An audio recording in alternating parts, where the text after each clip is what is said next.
외부자들의 특급 나들이, 그들이 뉴스 특급에 왔습니다. 영상으로 한번 먼저 만나보시죠.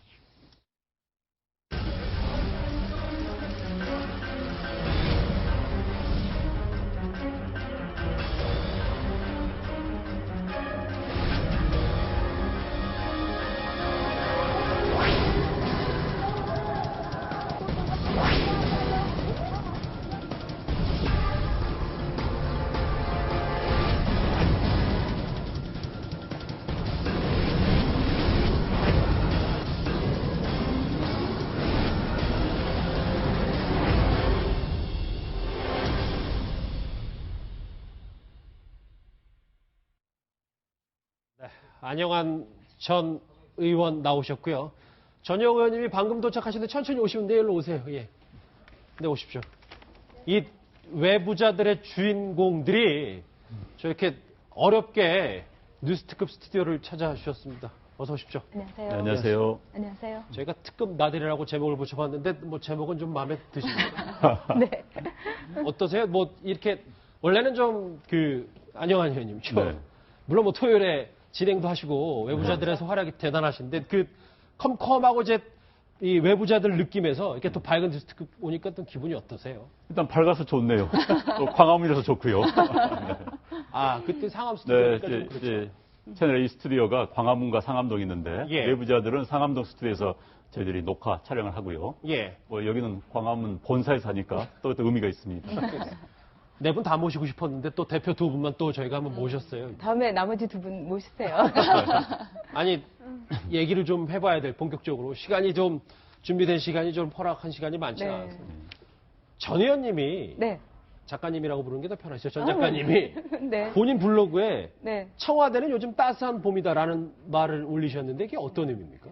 그때 이제 아무래도 탄핵 반대하는 이 집회 인원수가 불어나고 또 이제 여러 가지로 이 법리적인 것을 제치고서 이제 분위기 또는 정치적인 하나의 뭐 안정이라든가 이런 걸 내세운 그런 사람들의 이제 이야기가 이제 아무래도 이제 청와대로서는 듣고 싶은 이야기, 말하자면 보고 싶은 것만 보기 때문에 그런 점에서 상당히 벌써 청와대는 개나리가 피었다 이런 이야기가 있더라고요. 그래서 제가 블로그에 그것을 간단히 좀 올렸어요. 비꼬 오신 거죠, 그러면? 비꼬 왔다기보다는 지금 이렇게 위중한 상황에서 한 나라를 이끌 어떤 분이 어떻게 이렇게 단순하게 상황을 보고 있는가, 또 그 주변에 있는 분들이 기대해서는 안 될 것들을 제시하면서 막연한 기대를 몰고 가는 거, 이건 분명히 잘못됐다는 뜻에서 제가 글을 올렸죠. 예, 실제로 청와대에선 이번 3.1절 태극기 집회를 놓고 여론의 변곡점이 왔다 이렇게 표현을 했는데 정말 그렇게 생각을 하는 걸까요? 아니면 단순한 여론전이라고 볼 수 있을까요? 전 두 개 다라고 봅니다. 그러니까 일단 정말 죽이고 있던 보수들이 고개를 든 건 사실입니다. 그래서 말하면 보수는 굉장히 이제 오른쪽에 있는 박근혜 대통령 열성 지지자들이 좀 더 고개를 들기 시작한 건 맞고 3.1절 광화문 집회에 정말 많은 사람들이 나온 것도 맞습니다. 예. 그렇기 때문에 청와대에서는 낙관 또는 기대를 가져볼 만하죠. 그것만 본다면은. 예. 이제 어찌됐든 현재 여론조사 결과는 또 큰 차이는 없습니다. 그러게요. 그런데 이제 여론조사 보면 한 15% 정도가 탄핵에 반대하는 게 나옵니다. 그런데 이제 보수 성향인 분들이 최근 여론조사 응답률이 굉장히 낮아요. 그렇기 때문에 15%는 넘다고 하지만 어찌됐든 큰 다수는 아닌 게 현실인 것이죠. 그렇지만 어찌됐든 청와대는 이제 심리학 경우에 확증 편향이 있습니다. 자기가 필요한 팩트만 가지고 굉장히 편향적인 사고를 하는 그런 경향이 있는데 지금 청와대가 그런 경향이 있지 않나 하는 생각이 들어요. 그러니까는 사실 광화문에 과거에 1,000명 모였던 10,000명 모였던 엄청난 수가 늘어난 것이죠. 그렇죠. 그리고 또 뭐 댓글이라든지 이런 게 굉장히 열성적인 분들이 많이 참여하다 보니까는 그런 기대를 갈 수가 있는데 아직 큰 대세, 여론조사 또 객관적 여론조사 결과를 보면 또 그건 아니거든요. 그래서 예. 청와대는 아무튼 또 이런 청와대 자신감을 보여줌으로써 지지자들에게는 자, 우리 하면 할 수 있다. 힘을 뭉쳐보자. 하는 이런 그 신호일 수도 있는 거고요. 그러니까 본인들이 보는 기대와 또 여론전이 맞물린 그런 결과가 아닌가 싶습니다. 예. 저희는 점점 재밌어지고 있는데 진행을 남희석 씨만큼 저희가 하는지 모르겠어요. 전 의원님. 근데 예전에 박근혜 대통령이 태극기 집회 진짜 나갈 것 같다는 얘기를 한번 하셨는데 지금도 나갈 거라고 보세요, 그러면? 제가 보기에는 그런 가능성은 아주 제로다 이렇게 보기는 어려울 것 같아요. 예. 예를 들자면 이제 박사모한테 한 달 만에 그 답장을 생일에 축하하는 답장을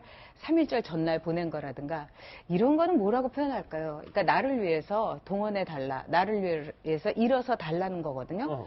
그렇기 때문에 그런 것을 3일절 날 이 탄핵 그 반대 집회를 통해서 확인을 했단 말이에요.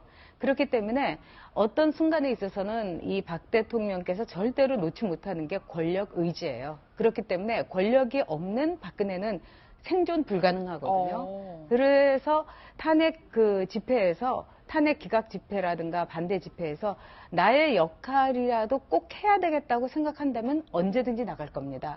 왜 그러냐면은 저는 그런 거를 여러 차례 국회에서 봤어요.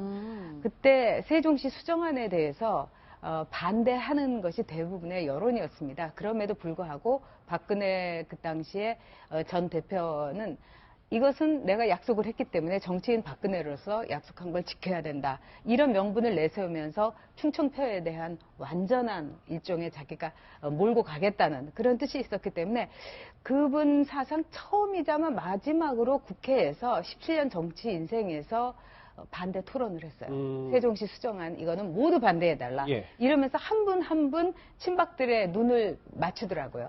네. 그래서 아주 모조리 이제 넘어갔었죠. 그런 점에서 못할 게 없는 분이십니다. 못할 게 못할 게 네. 없다고 표현하셨는데 실제로 탄핵 결정이 나기 전에 네. 박근혜 대통령이 어떤 행동을 취할 것이다 이런 관측들이 많아요. 네. 어떤 행동으로 그게 나타날까요? 글쎄요, 뭐 가만히 있는 것도 행동 중에 하나일 텐데. 그런데 일단은 지금 어찌됐든 뭐 박근혜 대통령이 아니라도 어느 재판에 그 연루되는 사람이라도 고민을 하면서 뭐 재판관 과정에서 내가 승리할 수 있는 길에 또 계산을 하고 있겠지요. 아마 근데 이제 현재 같은 경우는 뭐 그러니까 재판이라는 게 재판관 혼자 하는 게 아니라 8명이 하기 때문에 재판관인 어떤 사람이 나한테 유리할까 아마 굉장히 그 파악하려고 노력을 할 겁니다. 그건 어느 재판이나 마찬가지니까. 그래서 이제 만약에 이길 수 있다.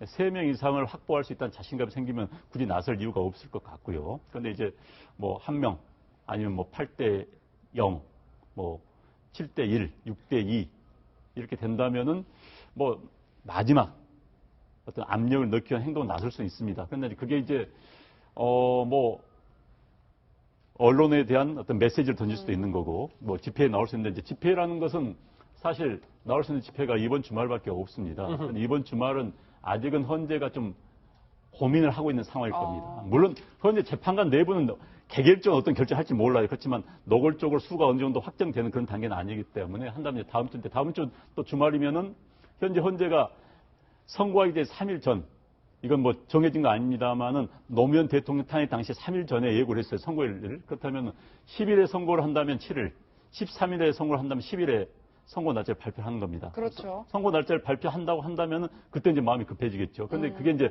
토요일이 어쩌면 선고 이후가 될 수 있는 거예요. 그래서 아마 날짜 때문에 식 행동을 옮길 수는 없습니다만은 예. 마지막으로 뭐 지지자들에게 뭐 메시지를 던질 수는 있겠죠. 두 분이 정치평론을 도사급으로 하시기 때문에 제가 질문을 좀 어려운 걸 계속 여쭤볼게요. 근데 화면 한번 보시면 저 이 사진이 좀 화제예요. 네. 전 작가님이 그때 이제 외부자들이 출연했던 이 김문수 전 지사와 저렇게 인증샷을 찍었는데 저 당시가 좀 많이 감정적으로 좀 심란했다 뭐 이런 말씀을 하셨어요. 그렇죠. 저는 사실은 한나라당에 있었을 때 김문수 지사를 존경했어요. 정말 평소에 생활이 검소했고 그다음에 애국심이 출중했어요. 그래서 제가 분노한 거는 전혀 아니고 매우 슬펐어요. 왜냐하면은 한때 제가 정말 마음을 기울였던 한 정치인, 선배 정치인이 왜 지금 태극기 집회에 저렇게 나가서 박근혜 대통령은 아무 죄가 없다고 할까. 거기까지의 그 변화가 저는 이해하기가 힘들었고, 그래서 방송이 끝나고 나서 저는 너무 그 가슴이 아파가지고 이렇게 갔는데 또 김문수 지사가 저보다는 훨씬 그 고수급의 정치인이시기 때문에 저를 붙잡고 그래도 오랜만에 만났는데 사진 한 장 찍자고. 그래서 제가 이제 사진을 찍었는데. 그래서 표정이 조금 네. 전작품 그래서 어색하세요. 정말 저런 거를 요즘 그 젊은 친구들 얘기로 우프다는데 바로 그거였어요. 그래서 근데 이제 김문수 지사님께서 저렇게 이제 환하게 웃으시는 걸 보면서 제가 나중에 저 사진을 보면서 제가 정치를 그만두길 진짜 잘했구나. 왜냐면 저는 정말 거기에 이룰 수 없는 저는 너무 가슴이 아팠어요. 김문수 전 지사 말고도 김평우 변호사에 대한 그 여자 네. 변호사에 대해서 할 말이 많다 그러셨는데요. 저는 그 김평우 변호사께서 이 탄핵 대리인 한 것까지는 이해를 합니다. 자기의 생각이 다를 수 있지만 그렇지만은 집회 시위에 나와서 여성 대통령에 대해서 여자한테 뭐 10분 단위로 보고해라고 해야 되느냐, 약한 여자 편들어야 된다, 예. 여자 하나, 여성 대통령 하나 이 보호하지 못해서 남자라고 할 수 있느냐. 저는 김평우 변호사께 좀 여쭤보고 싶더라고요. 당신의 그동안에 과연 박근혜 대통령이 약한 여성으로서 눈에 비쳤는지, 그렇다면 박근혜 대통령에 대해서도 엄청난 모욕이죠. 대한민국의 군선 통수권자이자 최고의 자리에 있는 분을 여자 대통령 하나로 보면서 그렇게 생각하면서 이분이 변호 대리인을 했다면은 말할 것도 없죠. 모든 한국 여성에 대한 모독인 동시에 박근혜 대통령의 일생일대의 수치라고 생각합니다. 예, 박근혜 대통령 얘기가 나와서 하는 말인데 외부자들의 박근혜 대통령을 초대하고 싶다 이런 말씀을 하셨는데 어떤 질문을 하고 싶길래 초대하고 싶다고 하셨나요? 아니, 뭐 외부자들 이제 출연진과 함께 기자회견을 했는데 예. 갑자기 이제 기자분이 질문을 던져가지고 제가 뭐 큰 생각 없이 얼떨게 한 이야기입니다만 뭐 나오신다면은 정말 궁금한 게 많지요. 그렇죠. 저뿐만 아니라 모든 국민들이 아마 궁금할 겁니다. 사실 이번에 이제 며칠 전에 청와대에서 박근혜 대통령이 헌재 마지막 최종 변론 기일에 본인의 의견서를 제출했지 않습니까? 그랬죠. 의견서가 14페이지짜리입니다. 그런데 사실 현재 많은 의혹에 대해서 본인이 하고 싶은 이야기 하려면 제가 100페이지, 140페이지도 부족할 겁니다. 예. 내용이 굉장히 짧아요. 예. 그리고 너무 단편적입니다. 그거에 대해서 저는 본인이 나서 속 시원한 이야기를 했으면 하는 생각이 있어요.